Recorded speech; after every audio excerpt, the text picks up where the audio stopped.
The future of work and leadership always starts with us. Welcome to the Dr. Ginny Show. Let's dive in. Hello, my friends. Welcome to this episode. It is a summer edition of the Dr. Ginny Show.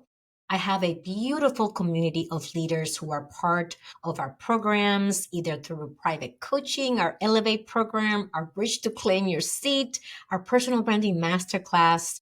And we are constantly collaborating with our partners in supporting them to elevate and grow their talent. So today, in this special summer episode of the Dr. Ginny Show, I want to bring you the Job Search Playbook because many of our members have been through reorganizations. Their departments have been, in some cases, completely cut at this time. And we want to make sure that no matter what industry you're in, you can use these 5 proven playbook strategies to support you in your transition. And I want to start by first helping you ground yourself in your value. The one thing that gets knocked down when we are transitioning is our confidence. We typically lose confidence. We can't believe this is happening. If you left on your own, it is a lot easier to digest the transition than when you were surprised and were told that your position no longer exists. So there's a different mindset around it. I was in both situations. So no matter what your situation is, I want you first and foremost to give yourself grace for being where you are. And I would like to invite you to anchor in your value right now. What you know you bring to an employer, the experience you have, the expertise and niche you have developed over the years, and how you do what you do. Even though there may be many people who have your skill set in terms of the title that you performed, not everyone or no one is going to do it the way you particularly do it because you have your unique value proposition. So what you're going to walk away today as you join us for this episode and stick around is in this Success Playbook, I am going to share with you what to do to proceed through this transition in the most holistic, most self-caring way possible that will lead you to your next work home. So let's get started right away.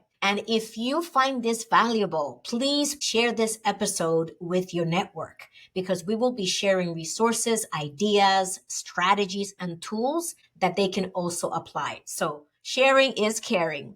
Let's get started with the first action of our playbook. And this is based on the results that my clients and members have received from doing this. This isn't a theory that I'm coming up with. This is proven. The first step in our playbook is to create a list. And I know you're going to think of a list of companies, but I'm not going to tell you that. Create a list of people in your network who can support you. That's the first step. For one of my clients, I'm going to use her name as an acronym, Ava. She was able to create a list of the people in her network whom she believes she needs to connect to. Why? Because they know her very well. They have worked with her in the past and they believe in her. They know her abilities and her skills. And they have also been her sponsors in the past, senior leaders with many connections in the industry. So make a list of who those people are for you, former colleagues, people who know, like, and trust you. That's the first step in our playbook. The statistics say that 85% of jobs come from our network. It's very rare that you can apply to a job and nobody knows anything about you and you end up getting that job. As a matter of fact, the statistics say 15% of chance of that happening. So let's start with that very solid first step. If you find yourself in a situation where you say, Ginny, I don't have a really great network, it's okay. Give yourself grace again and don't let yourself off the hook. In other words, go back to the previous job you had, or maybe the last 2 jobs you had, go through the list of people you were interacting with and begin to connect with them. I know that it may sound transactional because you didn't build a relationship with them, but it's a start. And this will be an incredible experience for you to Now begin to cultivate relationships no matter what, while you have employment and while you are fully engaged in work. So that's the first step in our playbook, to create a list of people in your network who can support you through this transition because they are connected in the industry and they also know, like, and trust you. The second step in our playbook is to identify an industry event that you can attend. And I'll tell you why this is such an important step. What happens right away when we lose the role that we had, or when we are looking for a new role, and it could be months in between the two situations where we depart the company and we're going to go to a new company, is that you tend to go into isolation. And in isolation, nothing great happens. And so for you to stay abreast of what's happening in your industry, also to network or to connect, some people don't like the word network, to connect with people in your industry, go and attend an event. So take your pick. Find an industry event where you know there's something being discussed that's important about your industry, whatever that may be, whether it's pharma, whether it's talent development, whether it's facility management, whatever that may be. And then attend those events and look to connect with the people who are there. And most likely, if you have been doing this in the past, you may run into someone whom you know, and you can begin a conversation and also meet a lot of new people. This is number 2 in our playbook. Without this step, you're going to stay in isolation and you're going to start spinning your wheels, be in touch with what is happening out there while you're not engaged in work. This will be a great way to serve yourself mentally and to connect with people, which keeps your energy up, as well as to stay in the know of what's happening in the industry. And this leads me to the third step in our playbook. Get your head straight. I would say, my friends, that the job of finding a job is a job. It is such an intense experience for many of our members. It becomes a full-time endeavor. And while you're doing this and you're sending applications and you're getting no hits and no one is replying to you, it can feel very disappointing. And over weeks and weeks of this, your confidence begins to tank. And so there has to be something for you to stay connected to your value, to what you bring, to your experience, and not let what you're experiencing externally impact your value internally. How do we do this in the best way possible? You probably heard me say before, it is very hard to give yourself a good haircut. So I recommend that you surround yourself with your team of support. These are your allies. And this for my clients includes their coach, myself. I help them strategize. I help them create what I'm going to talk about later. I help them come up with strategies around the interview. Once they get their offer, how to negotiate that offer. All of this is happening while we're working together one-on-one or while they're going through my personal branding masterclass. I help them prepare to get out there in a confident way. Other clients also lean on their psychologists, for example. When you have yourself a team of people, including friends and family who are supporting you through this transition, you again move away from that isolation, which is where we tend to go, especially if we're high performing and high achieving. We don't like to ask for help and we don't want to be around people when we are not the life of the party. And so this is a time to put aside our egos and to look to see what is the best thing for me, Ginny. What is the best thing for you as you go through this change? And surround yourself with your team of allies, your coach, your psychologist, your friends, your family, people who have your back, and ask for the help you need. And this is how we do it. And if you have any concerns about doing the connection with your network and what to say and how to talk to them and how to approach those conversations, that's what I can help you do. I help you craft those conversations and I will help you create ChatGPT prompts for each of the situations that you encounter. So I don't only give you the fish, but I teach you how to fish. And we can do it quickly, we could do it together, and it's so much more enjoyable than doing it by yourself. Let's move on to step number 3 of our playbook, marketing collateral. What do I mean by that? I mean your resume has to be an impact-driven resume. not a laundry list of things you did. So I have a very unique method I teach my clients that I would love to show you that helps you create a resume that as you read that resume, the person reading it says, can you please come do that here? Because every single bullet is driven by impact and how you did that job. And so that's the first marketing collateral, your resume. Once we finish and complete your resume, and now you have a baseline resume, which you will edit and tweak to send to different jobs that you apply to, then we update your LinkedIn profile, because you better believe that when you apply for a job, they're going to check you out on LinkedIn.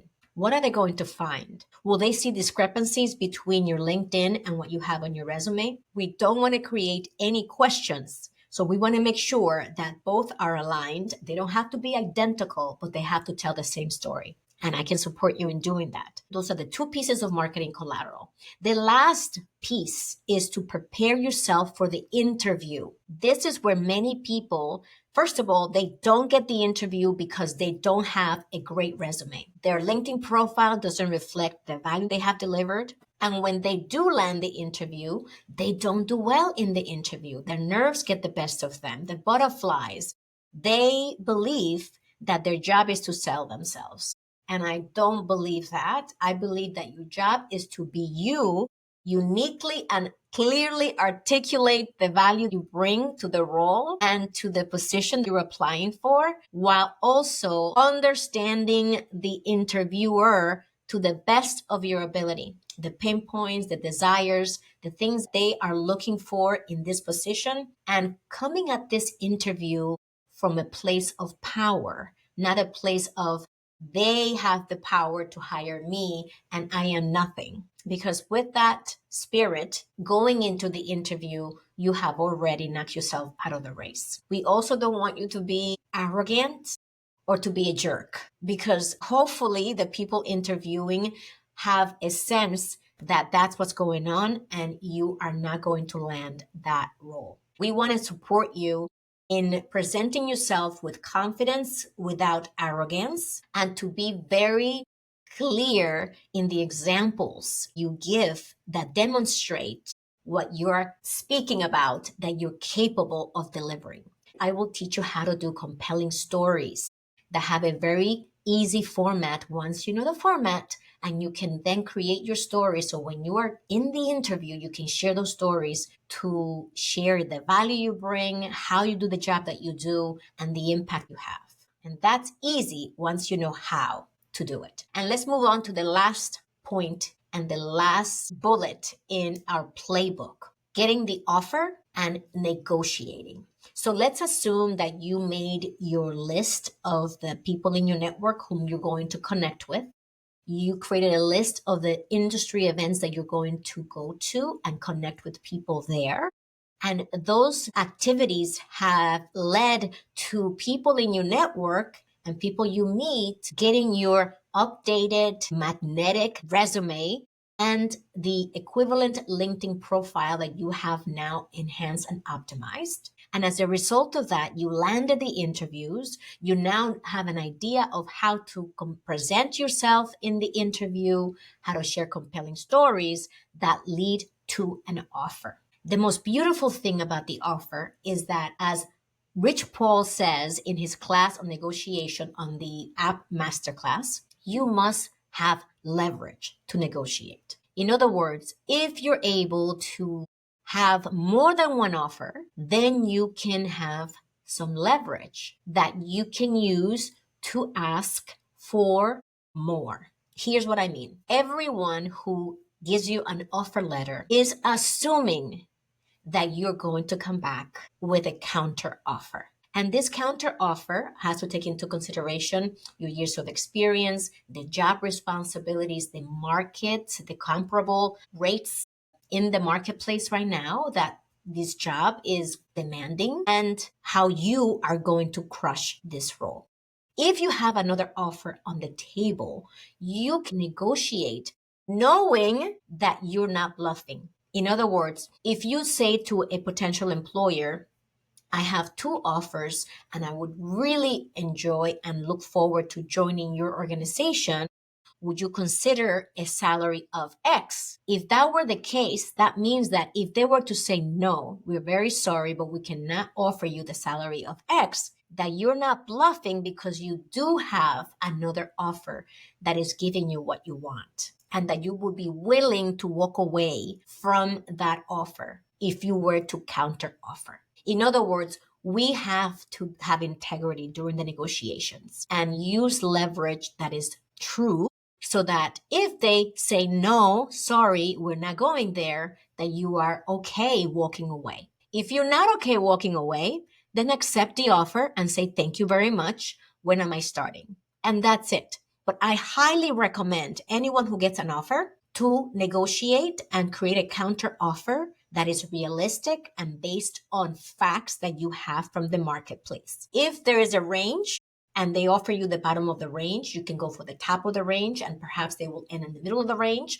but never ask for what you want to end with, right? Because they will negotiate, and in negotiations, you go someplace in the middle.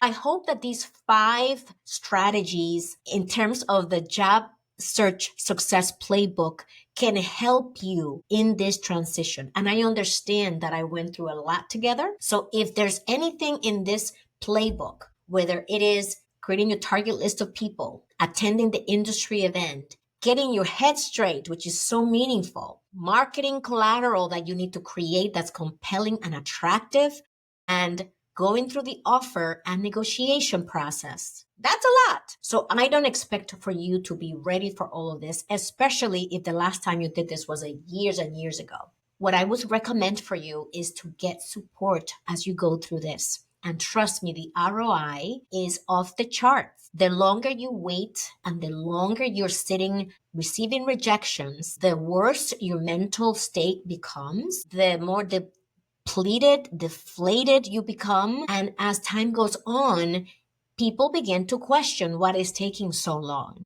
And I also want to share with you that the members who have had success in finding their next role have really stretched out their net. So sometimes we want to stick to the industry that we've been working with for many decades, when in fact, there may be, and there are many transferable skills that you can apply to a different industry. One of my most recent clients who landed a multi-6-figure role was able to transition from a pharma industry to a retail industry. So you can see how making these changes can make a significant impact in your career path and can put you on a new trajectory that can create a new set of opportunities that you never thought about. I have another client, Casey, who did the same thing. Casey was able to transition out of the financial services industry into the biotech industry and doubled her salary. I want you to take into consideration that you have a beautiful set of experiences and skills and life that you bring as part of your unique value proposition, and that many different industries can benefit from your expertise and from your knowledge in a different industry. You can apply many of those skills. I look forward to you finding your next work home, as I call it. And I also look forward to connecting with you if you need the support. You can always find me at callwithginny.com. And if you've ever connected with us before, please email us directly at info@executivebound.com, and we can help you in any way we can through all of the different tailored solutions we offer our partners and members. Live with purpose, live with joy. Share this episode with your network if you found it valuable. Sharing is caring, and I'll see you at the next episode. If you enjoyed today's content, I appreciate your review so others can find us, and share it with your friends. And to stay in touch, join our community to receive valuable strategies and expert advice at drginnybarrow.com. See you soon.